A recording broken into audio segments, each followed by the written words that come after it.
Sinta tak pernah membayangkan bahwa liburan keluarga ke Lores akan berakhir dengan dirinya ditinggalkan sendirian di resort wisata terpencil itu hanya karena ia membawa Rina kekasih sesama jenisnya. Saat ayahnya memacu mobil meninggalkan mereka berdua di tengah kegelapan malam, hati Sinta hancur berkeping-keping dan bayangan rahasia masa lalu dengan Laras langsung menyeruak seperti badai yang tak terhindarkan. "Kenapa kamu bawa dia ke sini? Kamu pikir aku bodoh dan tidak tahu apa-apa?" bentak bapak dengan suara menggelegar yang membuat burung-burung malam terbang ketakutan. Wajahnya merah padam di bawah cahaya lampu mobil sementara ibu hanya menunduk diam, air mata mengalir pelan tanpa suara.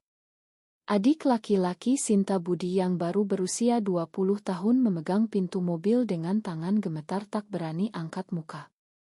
Resort wisata baru di Lores ini seharusnya menjadi tempat pelarian sempurna dari hiruk-pikuk Jakarta. Ila-ila kayu sederhana menghadap laut biru dan pantai berbatu yang masih sepi pengunjung karena belum banyak dipromosikan. Tapi sekarang tempat itu terasa seperti penjara terbuka yang dingin dan menakutkan. Rina memegang tangan Sinta erat, jari-jarinya dingin karena angin malam pantai. "Kita akan baik-baik saja, Sinta. Aku di sini bersamamu," bisik Rina lembut, suaranya seperti obat penenang meski wajahnya pucat. Sinta mengangguk, tapi dalam hati ia tahu ini bukan akhir melainkan awal dari segala yang selama ini ia kubur dalam-dalam. Mereka berjalan pelan menyusuri jalan setapak berpasir menuju ila paling ujung yang sudah dipesan keluarga sebelumnya. Tidak ada sinyal ponsel, tidak ada transportasi umum dan makanan di dapur ila hanya cukup untuk 2 hari. Bapak sengaja meninggalkan mereka tanpa uang cadangan, tanpa kunci mobil cadangan, seolah ingin memberi pelajaran keras. "Ini karena kamu bawa pacar perempuanmu. Kamu harus belajar bahwa keluarga ini punya harga diri," kata bapak tadi sebelum melaju pergi. Kata-kata itu masih bergema di telinga Sinta seperti tamparan berulang. Malam semakin larut, hujan mulai turun rintik-rintik lalu semakin deras. Sinta dan Rina duduk di teras ila yang bocor di beberapa tempat memeluk lutut masing-masing untuk menghangatkan tubuh. "Aku menyesal membawamu ke sini, Rina. Seharusnya aku lebih hati-hati," kata Sinta, suaranya pecah. Rina menggeleng pelan dan memeluk Sinta dari samping. Pelukan itu hangat dan penuh kasih tanpa kata-kata berlebih. Pikiran Sinta melayang ke 2 tahun lalu saat pertama kali bertemu Rina di kantor pemasaran di Jakarta. Rina, gadis ceria berambut pendek dengan senyum yang selalu membuat ruangan terasa lebih terang.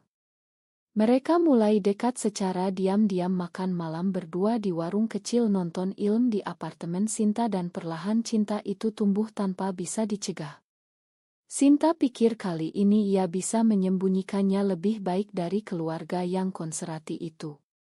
Tapi rupanya bapak curiga sejak awal. Tiba-tiba kilat menyambar di langit dan Sinta tersentak. Ingatannya kembali ke 10 tahun lalu di kampus Universitas Padjadjaran Bandung. Laras, gadis manis berambut pendek hitam legam, adalah teman sekelas sastra yang pertama kali membuat jantung Sinta berdegup kencang. Mereka sering belajar bersama di perpustakaan lalu berjalan-jalan di taman kampus sambil berpegangan tangan diam-diam. Cinta mereka murni, penuh tawa dan mimpi masa depan. Tapi suatu malam bapak datang ke Bandung tanpa pemberitahuan dan melihat mereka berdua di kai kecil. "Ini tidak boleh, Sinta. Kamu anak perempuan satu-satunya. Kamu harus menikah dengan laki-laki yang baik dan melanjutkan garis keluarga," bentak bapak saat itu di kamar kos Sinta. Tekanan berlanjut berbulan-bulan, telepon setiap hari, ancaman tidak memberi uang kuliah, dan akhirnya Sinta menyerah. Ia memutuskan hubungan dengan Laras di sebuah taman dekat kampus sambil menangis terseduh. "Ma Laras, aku tidak bisa melawan keluargaku," katanya saat itu. Laras hanya menatapnya dengan mata penuh luka dan sejak itu menghilang tanpa kabar. Rasa bersalah itu masih menggerogoti Sinta hingga hari ini. Hujan semakin deras di Lores dan Sinta menceritakan semuanya kepada Rina untuk pertama kalinya dengan suara gemetar. Aku pernah menyakiti seseorang yang sangat kucintai karena takut. Aku tak mau mengulanginya lagi denganmu. Rina mendengarkan sambil mengusap punggung Sinta. Kita akan hadapi bersama. Besok pagi kita cari jalan ke desa terdekat. Malam itu mereka tidur berpelukan di kasur lembab illa tanpa listrik, hanya cahaya lilin kecil. Sinta merasa untuk pertama kalinya setelah bertahun-tahun ia tidak sendirian lagi meski dunia seolah runtuh di sekitarnya. Pagi harinya matahari terbit menyinari pantai yang basah dan mereka berdua mulai berjalan menyusuri jalan tanah menuju desa nelayan yang katanya berjarak 10 kilometer. Kaki mereka lelah tapi hati Sinta mulai menemukan kekuatan baru. Namun ia tidak tahu bahwa bukti dari kamera pengawas resort itu akan mengubah segalanya saat ia kembali nanti. Perjalanan kaki di bawah terik matahari Lores terasa tak berujung. Sinta dan Rina bergantian membawa tas kecil berisi pakaian ganti dan 2 botol air yang mereka isi di Illa. Jalan tanah berlubang penuh genangan air hujan semalam membuat langkah mereka lambat dan penuh lumpur. Lihat, ada perahu nelayan di sana, seru Rina menunjuk ke arah pantai kecil di kejauhan. Mereka mempercepat langkah sambil berpegangan tangan erat. Seorang nelayan tua bernama Pak Tono menyambut mereka dengan heran. Dari mana kalian? Resort itu memang sepi sekali akhir-akhir ini. Mobil kalian rusak, tanya Pak Tono sambil menawarkan air kelapa muda. Sinta ragu sejenak lalu menceritakan sedikit bahwa keluarganya meninggalkan mereka karena masalah pribadi. Pak Tono tidak banyak bertanya, hanya mengangguk dan menawarkan tumpangan perahu ke kota kecil terdekat besok pagi. Malam itu mereka menginap di rumah sederhana Pak Tono, makan ikan bakar dan nasi hangat yang terasa seperti makanan surga setelah seharian berjalan. Di bawah langit berbintang di teras rumah nelayan, Sinta kembali terbawa ingatan ke masa lalu. Laras dulu pernah mengajaknya ke pantai Anyer saat libur semester. Mereka berdua duduk di pasir sambil berjanji akan selalu bersama meski dunia menentang. Aku tidak peduli apa kata orang, Sinta. Cinta kita ini nyata, kata Laras saat itu sambil memegang tangan Sinta erat. Tapi janji itu hancur ketika telepon dari Bapak datang setiap malam. Kalau kamu tidak putus, aku akan berhenti membiayai kuliahmu dan seluruh keluarga akan tahu aib ini. Sinta menangis sendirian di kamar kosnya berhari-hari sebelum akhirnya mengirim pesan perpisahan kepada Laras. Laras membalas hanya dengan satu kata "mengapa" dan setelah itu nomornya tidak aktif. Sinta mencoba mencari tahu bertahun-tahun kemudian tapi Laras sudah pindah ke Surabaya dan tidak pernah menghubungi lagi. Rasa bersalah itu seperti luka yang tak pernah sembuh total. Rina mendengarkan cerita itu dengan sabar sambil memijat kaki Sinta yang lelah. Kamu tidak salah karena takut waktu itu. Tapi sekarang kita punya kesempatan kedua. Aku tidak akan membiarkanmu menyerah lagi. Kata-kata Rina membuat Sinta menangis pelan. Mereka berpelukan lama di bawah angin malam laut yang sejuk. Pagi berikutnya Pak Tono mengantar mereka naik perahu motor ke Labuan Bajo. Dari sana mereka naik bus umum menuju bandara dan akhirnya terbang kembali ke Jakarta dengan hati yang campur aduk. Sepanjang perjalanan Sinta memikirkan bagaimana cara menghadapi Bapak. Ia ingat ada kamera pengawas di gerbang resort dan di area parkir. Mungkin rekaman itu bisa menjadi bukti bahwa Bapak sengaja meninggalkannya. Begitu tiba di Jakarta, Sinta langsung menghubungi manajer resort melalui email dan meminta salinan rekaman cheat dengan alasan kehilangan barang. 2 hari kemudian video itu masuk ke emailnya. Sinta menontonnya sendirian di apartemennya dan tubuhnya gemetar. Rekaman itu menangkap jelas bentakan Bapak, ini sama seperti dulu dengan Laras. Aku tidak inginkan kamu mengulangi kesalahan itu lagi. Suara Bapak terdengar jelas di mikron kamera. Rahasia masa lalu yang selama ini hanya diketahui Sinta dan Bapak kini terekam dan siap dihadapkan. Sinta menelepon Rina dengan suara bergetar. Aku punya bukti, Rina. Ayahku sendiri yang membongkar rahasiaku di depan kamera. Kita harus pulang ke rumah orang tuaku besok. Rina setuju dan mereka berdua bersiap menghadapi badai yang lebih besar. Di rumah keluarga di pinggiran Jakarta suasana tegang sejak Sinta menghilang 2 hari. Ibu memeluk Sinta erat saat pintu dibuka tapi bapak hanya duduk di ruang tamu dengan wajah keras. Kamu sudah kembali. Bagus. Sekarang lupakan semua omong kosong itu dan mulai hidup normal, kata bapak dingin. Tapi Sinta tidak diam lagi. Ia mengeluarkan laptopnya dan memutar rekaman chat itu di depan seluruh keluarga.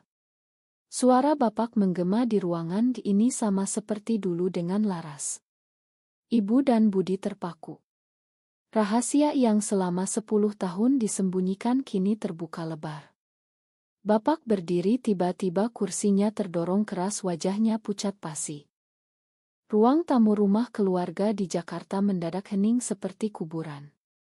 Rekaman chat terus berputar menunjukkan dengan jelas bagaimana bapak meninggalkan Sinta dan Rina di resort Lores tanpa ampun. Suara bapak yang menyebut nama Laras bergema lagi dan lagi. Ibu menutup mulutnya dengan tangan, air mata jatuh deras. Jadi selama ini, kamu sudah tahu tentang Laras dan kamu memaksa Sinta memutuskan hubungan itu, tanya ibu dengan suara bergetar. Bapak tidak menjawab langsung, ia berjalan mondar-mandir di ruangan, tangannya mengepal. Budi hanya diam menatap lantai. Sinta berdiri tegak meski kakinya gemetar. Aku tidak mau lagi sembunyi, Pak. Aku mencintai Rina dan aku juga pernah mencintai Laras. Kalian tidak bisa mengubah siapa aku. Kata-kata itu keluar begitu saja setelah bertahun-tahun terpendam. Rina yang berdiri di belakang Sinta memegang bahunya memberi kekuatan. Berita itu menyebar cepat di lingkungan kompleks perumahan yang masih sangat tradisional. Tetangga mulai berbisik-bisik saat Sinta lewat. Anak Pak Hadi lesbi, katanya. Kasihan keluarganya. Dulu sudah dipaksa putus sama pacarnya yang dulu, sekarang bawa pulang yang baru. Gosip itu seperti api yang membakar dari rumah ke rumah. Ibu menangis setiap malam di kamarnya. Bapak semakin pendiam tapi matanya penuh amarah dan malu. Suatu sore Budi datang ke kamar Sinta. Bak, kenapa tidak bilang dari dulu? Aku sebenarnya tidak masalah kok. Tapi Pak, dia takut apa kata orang. Sinta memeluk adiknya lama. Untuk pertama kalinya ia merasa ada sekutu di rumah ini. Namun rasa bersalah terhadap Laras semakin membesar. Sinta mencari nama Laras di media sosial dan menemukan akunnya. Laras sekarang tinggal di Surabaya bekerja sebagai guru dan autoproilnya menunjukkan senyum yang masih sama tapi ada kesedihan di mata. Sinta menulis pesan panjang meminta maaf dan menjelaskan segalanya termasuk rekaman chat itu. Laras membalas 2 hari kemudian, aku sudah move on Sinta. Tapi terima kasih sudah berani menghadapi ayahmu. Pertemuan pertama dengan Laras terjadi di sebuah kafe di Jakarta saat Laras datang untuk urusan kerja. Mereka duduk berhadapan setelah 10 tahun. Laras masih cantik dengan rambut pendek yang kini diwarnai coklat. Kamu kelihatan bahagia dengan Rina. Aku senang melihatnya, kata Laras pelan. Sinta menangis dan meminta maaf berulang kali. Aku dulu pengecut. Aku menyakitimu karena takut. Laras mengangguk, aku sempat depresi berat waktu itu. Tapi sekarang aku sudah menikah dengan laki-laki yang baik. Kita tidak bisa kembali ke masa lalu tapi aku memakanmu.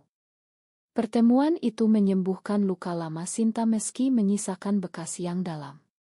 Saat pulang Sinta merasa lebih ringan tapi konfrontasi dengan bapak masih menanti. Malam itu bapak memanggil Sinta ke ruang kerjanya. Kamu puas sekarang? Seluruh keluarga dan tetangga tahu aib kita karena rekaman kamera itu. Suara bapak pelan tapi penuh amarah. Sinta menatap ayahnya langsung. Aib itu bukan karena aku, Pak. Aib itu karena bapak meninggalkan anak sendiri di tempat sepi hanya karena aku mencintai perempuan. Rekaman itu hanya menunjukkan kebenaran. Bapak diam lama. Untuk pertama kalinya ia tidak membentak. Ia hanya mengusap wajahnya lelah. Aku takut, Sinta. Takut kamu menderita seperti banyak orang yang kulihat di berita. Percakapan itu tidak berakhir dengan pelukan tapi setidaknya tidak ada teriakan lagi. Sinta keluar dari ruangan dengan hati yang masih berat tapi ada harapan kecil. Hari-hari berikutnya terasa seperti ujian berkepanjangan. Di kantor rekan kerja mulai menatap Sinta dengan pandangan berbeda. Beberapa tersenyum simpati yang lain menghindari. Rina selalu menjemput Sinta sore hari dan mereka menghabiskan malam dengan berjalan-jalan di taman dekat apartemen sambil berpegangan tangan tanpa takut lagi. Kita sudah lewati yang terburuk. Sekarang tinggal memperbaiki yang tersisa, kata Rina suatu malam sambil memandang bintang-bintang. Sinta mengangguk tapi dalam hati ia tahu perjalanan masih panjang. Ibu mulai berubah perlahan. Ia memanggil Sinta dan Rina makan malam di rumah dan untuk pertama kalinya memasak menu kesukaan Rina. Aku tidak mengerti semuanya, Nak. Tapi aku tidak mau kehilangan anakku, kata ibu pelan sambil menuang teh. Momen itu membuat Sinta menangis di pelukan ibunya. Namun bapak masih menjaga jarak. Ia sering keluar rumah pagi-pagi dan pulang malam. Suatu hari Sinta menemukan bapak duduk sendirian di teras belakang memegang oto lama keluarga. Pak, kenapa bapak memaksa aku dulu? Tanya Sinta duduk di sebelahnya. Bapak menghela napas panjang. Karena aku melihat temanku dulu. Anaknya lesbi dan keluarga itu hancur. Tetangga menjauhi, bisnisnya jatuh. Aku takut hal yang sama terjadi padamu dan keluarga kita. Sinta mendengarkan tanpa memotong. Tapi Pak melihat sendiri sekarang. Aku tidak hancur.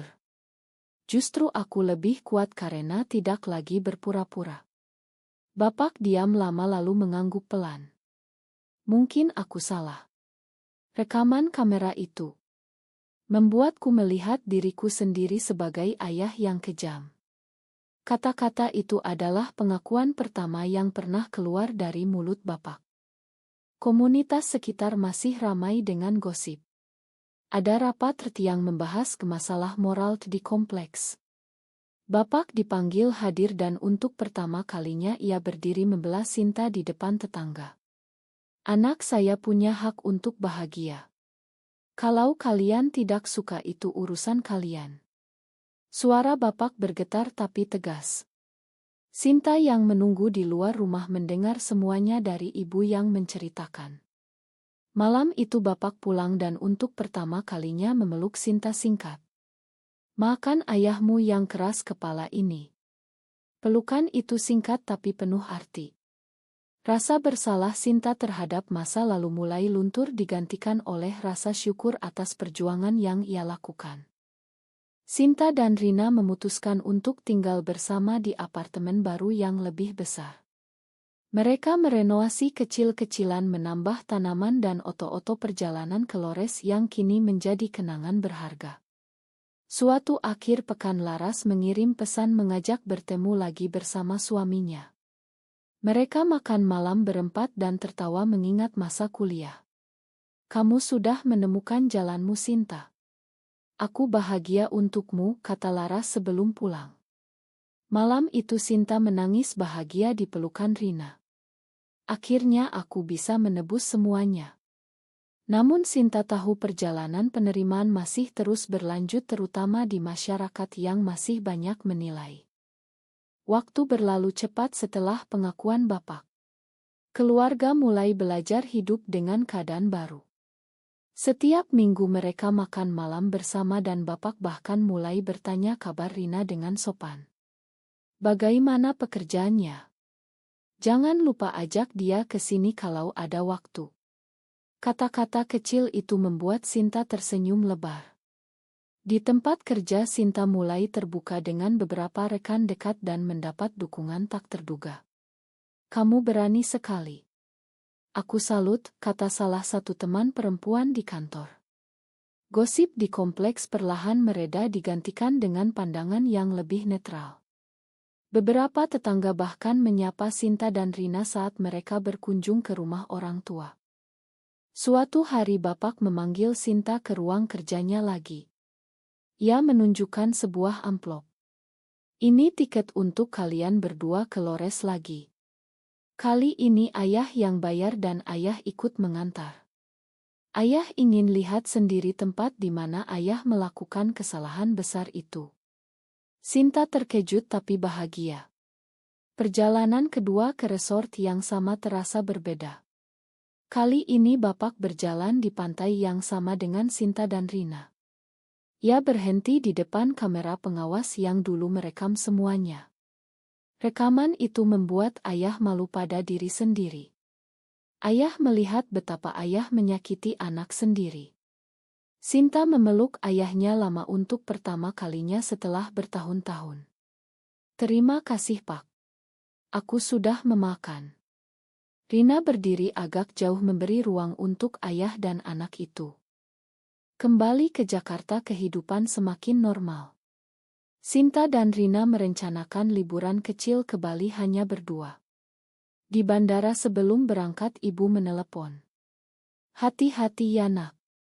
Ibu doakan kalian selalu bahagia. Kata-kata itu sederhana tapi penuh makna. Di Bali mereka berjalan di pantai sambil berpegangan tangan terbuka tanpa takut. Sinta merasa akhirnya ia hidup sebagai dirinya sendiri sepenuhnya.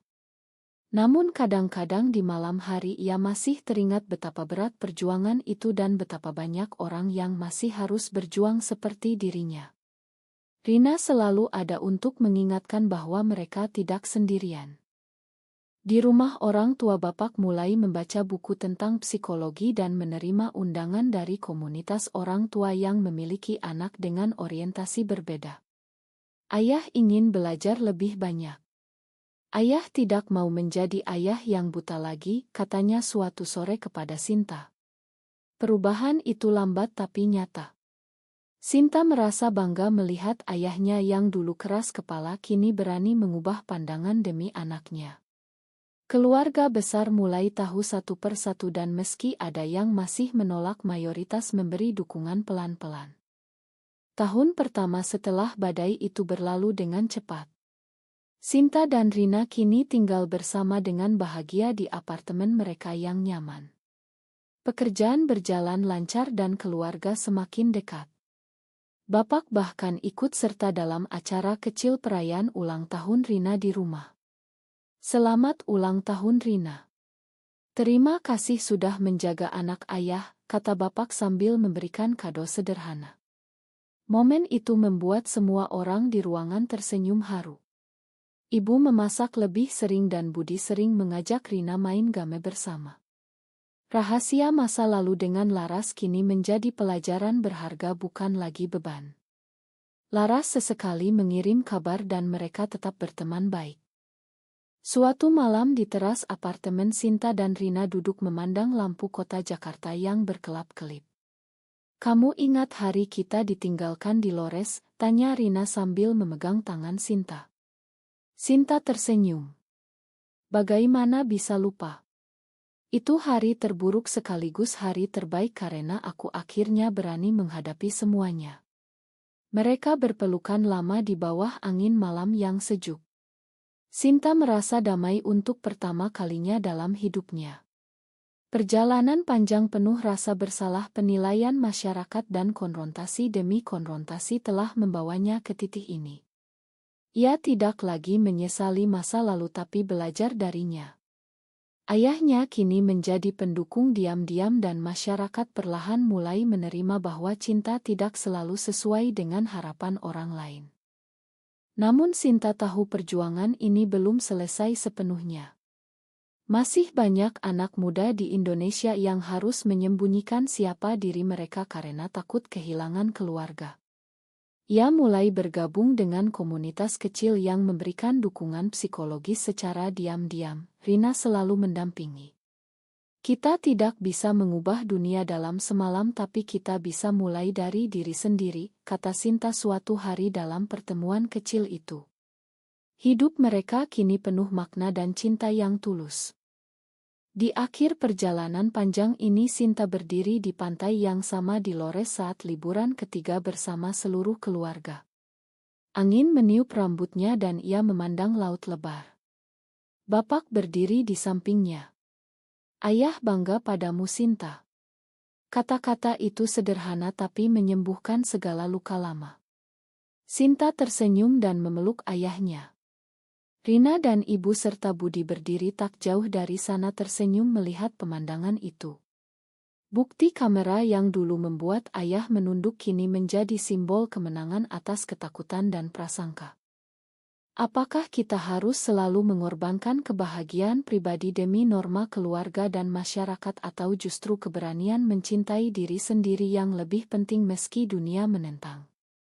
Benar atau salah, kamu yang memutuskan.